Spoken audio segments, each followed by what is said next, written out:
ইমানের জন্য আমরা আমাদের বিবিকে বিধবা করতে পারি, ইমানের জন্য আমি আমার সন্তানকে এতিম করতে পারি, ইমানের জন্য আমি আমার মা বাবাকে ছাড়তে পারি, ইমানের জন্য আমি আমার ধন সম্পদ বিলিয়ে দিতে পারি, ইমানের জন্য আমি রক্ত দিতে পারি, ইমানের জন্য আমি জীবন দিতে পারি, কিন্তু ইমান ছাড়তে পারি না। প্রিয় ভাইয়েরা আমার, সাহাবায়ে কেরাম ইমানের জন্য সব বিলিয়ে দিচ্ছে, ঠিকই ঠিক না? সাহাবায়ে কেরাম নির্যাতিত হয়েছেন কিন্তু ইমান ছাড়ে না। প্রিয় ভাইয়েরা আমার, নবীজির সাহাবী হযরত বেলাল হাবশী রাদিয়াল্লাহু আনহু তিনি একজন গোলাম ছিলেন। কি ছিলেন? আজ এখন কি ছিলেন? গোলাম ছিলেন। ঈমান গ্রহণ করার কারণে হযরত বেলাল হাবশী রাদিয়াল্লাহু আনহুর মুনিব যে ছিল উমাইয়া ইবনে খালফ, উমাইয়া ইবনে খালফ বেলালকে নির্যাতন করছে আর বলেছে ঈমান ছেড়ে দাও। বেলাল কি ঈমান ছাড়ছে? আজ এখন ছাড়ছে? প্রিয় ভাইয়েরা আমার, হযরত বেলাল হাবশী রাদিয়াল্লাহু আনহু উমাইয়া ইবনে খালফের গোলাম ছিলেন। গোলাম উমাইয়া ইবনে খালফ ঈমান গ্রহণ করার কারণে কালো বেলাল হাবশী রাদিয়াল্লাহু আনহুকে মরুভূমির উত্তপ্ত বালুর মধ্যে শোয়াইয়া বুকের মধ্যে পাথর চাপা দিয়া দিত। বুকের মধ্যে পাথর চাপা দিয়া বলতো, হে বেলাল, এখনো সময় আছে, মুহাম্মদের ধর্ম ছেড়ে দাও, ঈমান ছেড়ে দাও, না হয় তোমাকে এইভাবে মরা লাগবে। প্রিয় ভাইয়েরা আমার, কিন্তু বেলাল শুনে না। বেলাল বলে, আহাদ আহাদ আহাদ, আল্লাহ এক, আল্লাহ ছাড়া কোনো মাবুদ নাই। আল্লাহু আকবার। প্রিয় ভাইয়েরা আমার, মুসলমান শুধু তাই না, রাত্রি যখন হয়ে যেত হযরত বেলাল হাবশী রাদিয়াল্লাহু আনহুকে উমাইয়া ইবনে খালফের গোলামেরা সারা রাত বেত দিয়ে আঘাত করতো, বেতের আঘাত করতো। সারা রাত বেতের আঘাত করতে করতে বেলাল হাবশীর শরীরটা কত বিক্ষত হয়ে যেত, চামড়াগুলো একেবারে ফেটে যেত। প্রিয় ভাইয়েরা আমার, আবার দিন যখন হতো, দিনের বেলা আবার বেলাল হাবশীকে মরুভূমির উত্তপ্ত বালুর মধ্যে শোয়াইয়া পাথর চাপা দিত আর মরুভূমির বালুর মধ্যে টানা হেসরা করত আর বলতো, হে বেলাল, এখনো সময় আছে, ঈমান ছেড়ে দে, ঈমান ছেড়ে দে, তোকে আর কিছু করা হবে না। কিন্তু বেলাল বলতো, হে উমাইয়া, আমি বেলালের জীবন চলে যেতে পারে, আমি বেলাল মৃত্যুর পরে যদি আবার হাজারো জীবন আমি বেলাল যদি হাজার বারো দুনিয়ার মধ্যে আসি, আমি হাজার বার মৃত্যুবরণ করব, এরপর যে ঈমান গ্রহণ করেছি একটা সেকেন্ডের জন্য ঈমান ছাড়তে পারি না। প্রিয় ভাইরা আমার, হযরত আবু বকর সিদ্দিক রাদিয়াল্লাহু আনহু বেলালকে যখন নির্যাতন করে উমাইয়া, হযরত আবু বকর সিদ্দিক রাদিয়াল্লাহু আনহু বেলালের পাশ দিয়া যায়, উমাইয়া মারে আর শুনতে পায় বেলাল জুড়ে জুড়ে বলে, আহাদ আহাদ। হযরত আবু বকর প্রথম দিন বেলালকে বলে আসছে, হ্যাঁ বেলাল, তুমি আহাদ আহাদ, আল্লাহ এক, জুড়ে জুড়ে বলবা না, আস্তে আস্তে বলবা। প্রিয় ভাইয়েরা আমার, ও মুসলমান, কিন্তু বেলাল আবু বকরকে বলেছেন, ঠিক আছে, আস্তে আস্তে বলবো। পরের দিন আবার হযরত আবু বকর আবার হযরত বেলালের পাশ দিয়ে যায়, তাকায় দেখে উমাইয়া নির্যাতন করে, উমাইয়া কষ্ট দেয় আর বেলাল জুড়ে জুড়ে বলতেছে, আহাদ আহাদ আহাদ। ও মুসলমান, হযরত বেলাল হাবশীর কাছে আবু বকর আবারও গেলেন, যে বললেন, হে বেলাল, তোমাকে না বলেছিলাম আস্তে আস্তে বলবা আহাদ, আল্লাহ এক, আস্তে আস্তে বলবা, তুমি তো আস্তে বলে না, তুমি তো জুড়ে বলতেছো। বেলাল বলতেছে, হ্যাঁ ঠিক আছে, আগামীকাল থেকে আর জুড়ে বলবো না, আস্তে বলবো। ও মুসলমান, দ্বিতীয় দিন আবার হযরত আবু বকর সিদ্দিক রাদিয়াল্লাহু আনহু আবারও বেলালের পাশ দিয়ে যায়, আর দেখতে পায় বেলালকে উমাইয়া নির্যাতন করছে, বেলালকে কষ্ট দিতেছে, আর বেলাল আহাদ আহাদ বলে ডাকে। মুসলমান, এবার হযরত আবু বকর সিদ্দিক রাদিয়াল্লাহু আনহু বেলালের কাছে যায়, বলে বেলাল, তোমাকে না বলেছিলাম আহাদ আহাদ আস্তে আস্তে বলবা, কেননা উমাইয়া ইবনে খালফ সহ এখানে যারা আছে সবাই হলো মূর্তির পূজারী, ওরা মূর্তির গোলামি করে। ওদের সম্মুখে তুমি যখন বলো আল্লাহ ছাড়া কোনো মাবুদ নাই, আল্লাহ এক, ওরা রাগান্বিত হয়ে যায়, ওদের শরীরের মধ্যে তেলে বেগুনে জ্বলে। হে বেলাল, এরা তখন সহ্য করতে পারে না তোমাকে নির্যাতন করে। তোমাকে না বলেছিলাম আস্তে আস্তে আল্লাহ এক বলার জন্য, তুমি জুড়ে জুড়ে বলো। তুমিও বলো না, তোমারও গাড়তেরা, তোমারও কি, আমি পইলা গেলাম আস্তে আস্তে বলার জন্য, তুমি প্রত্যেকবারই আইসা দেখি তুমি জুড়ে জুড়ে বলো আহাদ আহাদ। মনে করেন এক জায়গার মধ্যে সবাই আওয়ামী লীগ, সবাই কি, সবাই কয় নৌকা, আর আরেকজন এই মধ্যখানা হিসাবে দানার ছড়া। আচ্ছা কোন তার অস্তিত্ব থাকবে না কিলাই একবারে শেষ? প্রিয় ভাইয়েরা আমার, এরা সবাই এখানে মূর্তির পূজারী, আর বেলাল শুধু একা বলে আল্লাহ এক, আল্লাহ ছাড়া কোনো মাবুদ নাই, তাহলে তো ওদের রাগ উঠবই। কথা কোন ঠিক ঠিক না? প্রিয় ভাইয়েরা আমার, হযরত আবু বকর বলেন বেলাল, তোমাকে একদিন নয়, 2 দিন নয়, 3টা দিন আমি বলেছি আল্লাহ এক, আহাদ আহাদ আস্তে আস্তে বলার জন্যে, কিন্তু আমি বারবার আয়েশা দেখলাম তুমি জুড়ে জুড়ে বলো। বেলাল বলে, হে আবু বকর, আপনি যখন আমাকে এসে বলেছেন, আমি বলেছি আস্তে বলবো, কেননা এটা আমি আপনার সামনে ভদ্রতা দেখাইছি। মুরব্বীদের সামনে অনেক যুবকরাই কথা মানতে বাধ্য হয়ে যায়, ভদ্রতা দেখায়, কিন্তু মুরব্বী চলে গেলে অনেক সময় কথা কিন্তু মানে না। কথা ঠিক না?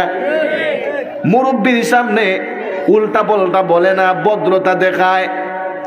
বেলাল বললেন, হে আবু বকর সিদ্দিক, আপনি হলেন মুরব্বী, আপনাকে সরাসরি আমি বলতে পারি না, আমি জুড়ে জুড়ে বলবো, এই জন্য বলেছি ঠিক আছে আস্তে বলবো। বেলাল বললেন, হে আবু বকর, কিন্তু আপনি তো জানেন না আমি কিসের জন্য আহাদ আহাদ আল্লাহ এক জুড়ে জুড়ে বলি, আপনি তো জানেন না। বেঈমানেরা আমাকে যখন আঘাত করে, আঘাতের সঙ্গে সঙ্গে আমি বলি আল্লাহ এক, আল্লাহ ছাড়া কোনো মাবুদ নাই, কিসের জন্য বলি? হযরত আবু বকর বললেন, কিসের জন্য বলো, একটু আমাকে শোনাও। বেলাল বললেন, হে আল্লাহর নবীর সাহাবী আবু বকর সিদ্দিক, বেঈমানেরা যখন আমাকে আঘাত করে, আমি যখন আল্লাহ এক, আহাদ আহাদ বলে চিৎকার করি, আহাদ বলে আল্লাহ বলে চিৎকার করলে বেঈমানেরা আমার শরীরের মধ্যে যে আঘাত করে, এই আঘাত আমার অনুভব হয় না। সুবহানাল্লাহ বলবেন না? আল্লাহু আকবার। বেলাল বলে, আবু বকর, বেঈমানেরা আমাকে আঘাত করে, কিন্তু আমি যখন বলি আল্লাহ এক, আল্লাহ ছাড়া কোনো মাবুদ নাই, তখন বেঈমানেরা আঘাত করলেও আমার শরীরে অনুভব হয় না, আমার যেন মজাই লাগে, আমার যেন মজাই লাগে, আমার যেন মজাই লাগে। আল্লাহু আকবার। প্রিয় ভাইয়েরা আমার, এবার আবু বকর বলে, বেলাল তাই নাকি কাহিনী? ওরে বেলাল যা, আমি তোমাকে আজাদ করেই ছাড়বো। পরের দিন হযরত আবু বকর সিদ্দিক বেলালের কাছে আইসা, বেলালের মুনিব গোলাম, বেলালের মুনিব উমাইয়া ইবনে খালফের কাছে আইসা বলে, হে উমাইয়া, এই গোলামটারে তো মারতে মারতে একেবারে মেরেই ফেলেছো, আমার কাছে তার চাইতে আমার কাছে বিক্রি করে দাও। মুসলমান, উমাইয়া বলে, আবু বকর, তুমি তো গোলাম কিনার জন্য আসো নাই, তোমার সঙ্গীকে আমার কাছ থেকে নেয়ার জন্য আসছো। তুমি গোলাম কেনার জন্য আসো নাই, জাতি ভাইকে উদ্ধার করার জন্য আসছো। কথা কোন ঠিক না? উমাইয়া কিন্তু ঠিকই বলছে। আবু বকর বন্ধ করেছে, হে বেলাল, তোমাকে আমি আজাদ করেই ছাড়বো, আমি তোমাকে মুক্ত করেই ছাড়বো। প্রিয় ভাইয়েরা আমার, এবার হযরতে আবু বকর সিদ্দিক যখন আজাদ করার জন্য কিনার জন্য বেলালকে কিনার জন্য যখন উমাইয়ার কাছে গিয়েছেন, উমাইয়া বুঝতে পেরে বেলালের দাম যা ছিল তার চাইতে আরো বহু গুণ বাড়ায়া দিছে। আবু বকর বলে, হে উমাইয়া, তুমি যতই দাম বাড়াও না কেন, আমি যখন চলে আসছি, আমি হযরতে বেলালকে না কিনে আমি কিন্তু তোমার কাছ থেকে যাব না। বেলালকে কিনতে যেয়ে, বেলালকে ক্রয় করতে যাইয়া যদি আমার সমস্ত সম্পত্তিও দিয়ে যেতে হয়, আমার সমস্ত সম্পত্তি দিয়া বেলালকে ক্রয় করব, এরপর বেলালকে আমি আজাদ করে ছাড়বো। প্রিয় ভাইয়েরা আমার, উমাইয়া যখন দাম বাড়ায়া দিছে, আবু বকর উনার অনেক সম্পদ দিয়া হযরতে বেলালকে কিনা, হযরতে বেলালকে ডেকে ডেকে বললেন, বেলাল যাও, আমি আবু বকর তোমাকে নিয়ে আসলাম, কিনা নিয়ে আসছি, এবার তুমি আমার। আমি আবু বকর আজকে থেকে তোমাকে চিরদিনের জন্য আজাদ করিয়া দিলাম। প্রিয় ভাইয়েরা আমার, হযরতে বেলালকে এইভাবে নির্যাতন করা হয়েছে, কষ্ট দেয়া হয়েছে, কিন্তু বেলাল ঈমান ছাড়ছে। আরো জোরে কোন ঈমান ছাড়ছে? আরো জোরে কোন ছাড়ছে? ঈমান ছাড়ে নাই, ঈমান ছাড়ে নাই, ঈমানকে আঁকড়িয়ে ধরেছে। এই জন্য বেলালের সম্মান বাড়ছে না কমছে? আপনার আওয়াজ বুঝা কমছে? আরো জোরে কোন বাড়ছে না কমছে? বেলালের সম্মান কত বাড়ছে? বেলালকে মহান আল্লাহ কেমন সম্মান দিছে, কত সম্মান বাড়া দিছে। প্রিয় ভাইয়েরা আমার, আল্লাহর হাবিব সরকারে দু জাগা হযরত বেলাল হাবশী রাদিয়াল্লাহু আনহুকে ইসলামের প্রাথমিক জামানায় মসজিদে নববীর মুয়াজ্জিন নিযুক্ত করছে। কি নিযুক্ত করছে? মসজিদে নববীর মুয়াজ্জিন নিযুক্ত করছে। মসজিদে নববীর মুয়াজ্জিন নিযুক্ত করার পরে হযরত বেলাল হাবশী রাদিয়াল্লাহু আনহু মসজিদে নববীর মধ্যে আযান দেন। আযান মসজিদে নববীর মধ্যে আযান দেন। বেলাল যখন আযান দেয়, বেঈমানেরা টিটকারি করে, বেঈমানেরা মস্কারি করে, বেঈমানেরা বলে, দেখো মুহাম্মদ যেমন, মুহাম্মদের মুয়াজ্জিনও তেমন, দেখো বেলাল কেমনে কাউয়ার মতো কা কা করে। জুড়ে কোন নাউজুবিল্লাহ। ও মুসলমান, বেঈমানেরা টিটকারি করে, বেঈমানেরা মস্কারি করে, মস্কারি করছে, বেঈমানেরা টিটকারি আর মস্কারি করেছে। প্রিয় ভাইয়েরা আমার, সাহাবায়ে কেরাম বেঈমানদের টিটকারি মস্কারি শুনতে পায়, সাহাবায়ে কেরামদের সহ্য হয় না। সাহাবায়ে কেরামেরা বরদাস্ত করতে পারে না, সহ্য করতে পারে না। আল্লাহর নবীর দরবারে আইসা সাহাবায়ে কেরাম বললেন, ইয়া রাসূলুল্লাহ, ইয়া হাবিবাল্লাহ, নবী গো, ও গো আল্লাহর নবী, বেলাল হাবশী আযান দেয়, বেলাল হাবশীর আযান শুইরা বেঈমানরা টিটকারি করে, মস্কারি করে। ওগো আল্লাহর নবী, বেলাল রাদিয়াল্লাহু আনহুকে অব্যাহত দিয়া একজন সুরলিত কণ্ঠওয়ালা, সুন্দর কণ্ঠওয়ালা একজন মুয়াজ্জিন যদি নিযুক্ত করা হতো, নবী গো কতই না ভালো হতো, মনে হয় ভালো হতো।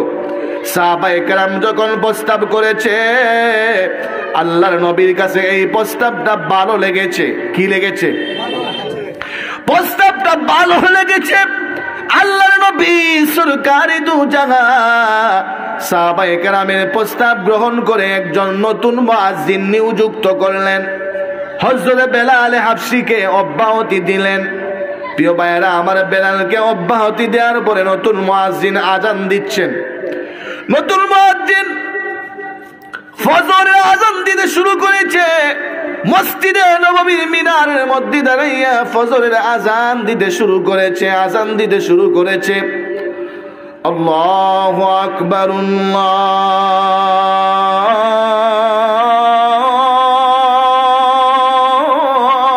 আকবার। বেলাল হাবশির পরিবর্তে নতুন মসজিদে নববীর মিনারের মধ্যে দাঁড়াইয়া আজান দেয়।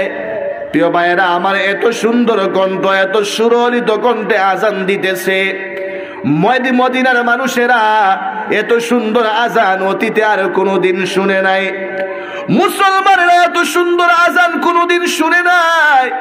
এই জন্য আজান শুই না মুসলমানেরা পাগলের মতো মসজিদে নববীর মধ্যে দৌড়ে আসতেছে ফজরের নামাজ আদায় করার জন্য। কিছুক্ষণের মধ্যেই মসজিদে নববী কানায় কানায় পূর্ণ হয়ে গেছে। আল্লাহর নবীও ফজরের নামাজের সময়ের অপেক্ষা করছেন, সাহাবায়ে কেরাম ফজরের নামাজের সময়ের অপেক্ষা করছেন। সময় হবে আর নবীজির ইমামতিতে সমস্ত সাহাবীরা ফজরের নামাজ আদায় করবে। অপেক্ষা করেছেন, কিন্তু ফজরের নামাজের সময় যে আর হয় না, প্রিয় ভাইয়েরা আমার, এইভাবে চলতেছে। হঠাৎ করে আল্লাহ জিব্রাইল পাঠায়া দিয়েছে, জিব্রাইল যাও আমার বন্ধুর কাছে যাও, আমার বন্ধুকে যাইয়ে বলো আমি আল্লাহ প্রত্যেক দিন আরশে আজিম থেকে বেলালের কণ্ঠের আজান শুনতে পাই, কিন্তু আজকে তো বেলালের কণ্ঠে আজান শুনতে পেলাম না। কি হলো রে? মদিনার মসজিদে নববীর মধ্যে কি আজকে আজান হয় নাই নাকি? কি হলো, কেন আজকে আজান শুনলাম না? মুসলমান, জিব্রাইল যখন নবীর কাছে আইসা এই কথা বলেছেন, আল্লাহর নবী বললেন, জিব্রাইল কেন আজান হবে না? আজান কেন হবে না? এত সুন্দর আজান হয়েছে, এমন সুন্দর আজান অতীতে আর কোনোদিন হয় নাই। আজকে এত সুন্দর সুরলিত কণ্ঠে আজান হয়েছে। মুসলমান, এমত অবস্থায় জিব্রাইল বললেন, ইয়া রাসূলুল্লাহ, ওগো আল্লাহর হাবিব, আল্লাহ জানা দিছে বেলাল যতক্ষণ পর্যন্ত মসজিদে নববীর মিনারের মধ্যে দাঁড়াইয়া আজান না দিবে, যতক্ষণ পর্যন্ত আল্লাহ বেলালের কণ্ঠে আজান শুনতে না পাবে, ততক্ষণ পর্যন্ত ফজরের নামাজের সময় হবে না, রাত্র আর কোনোদিন দিনও হবে না। আল্লাহু আকবার।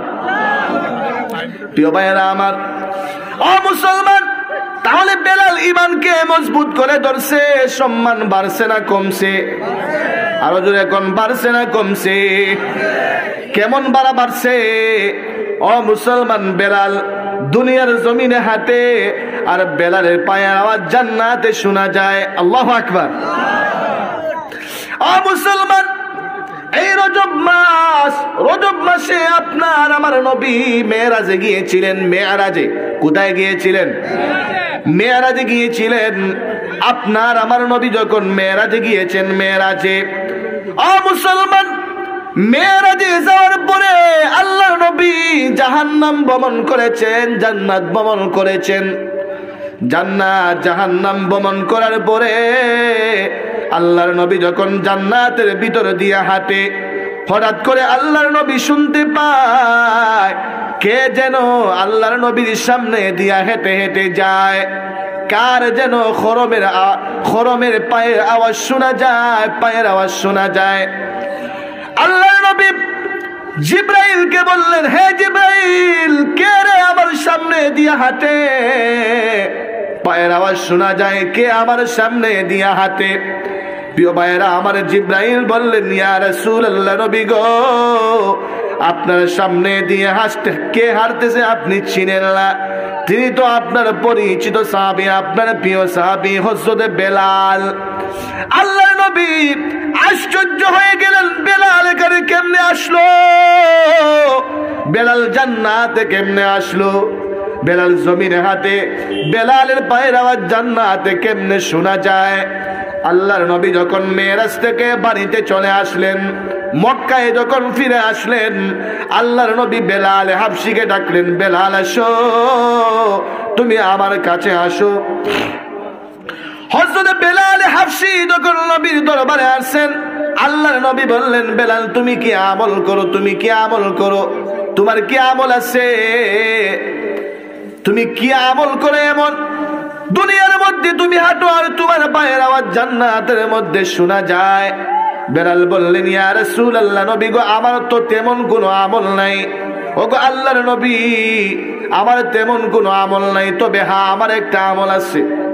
আমি যখন ওযু করি, ওযু করার সঙ্গে সঙ্গে আমি 2 রাকাত তাহিয়াতুল ওযুর নামাজ আদায় করি। আল্লাহর নবী গো, আমার এই আমলটা আছে। আল্লাহর নবী বললেন, বেলাল, কাজ হয়েছে, তোমার এই আমলই কাজ হয়েছে। তোমার এই আমলটা আল্লাহর কাছে এত পছন্দ হয়েছে, তোমার এই আমলটা আল্লাহর কাছে এত প্রিয় হয়েছে, মহান আল্লাহ পছন্দ কইরা তোমাকে এত সম্মান দিছে। তুমি দুনিয়ার জমিনে হাঁটো আর তোমার পায়ের আওয়াজ জান্নাতের ভিতরে শোনা যায়।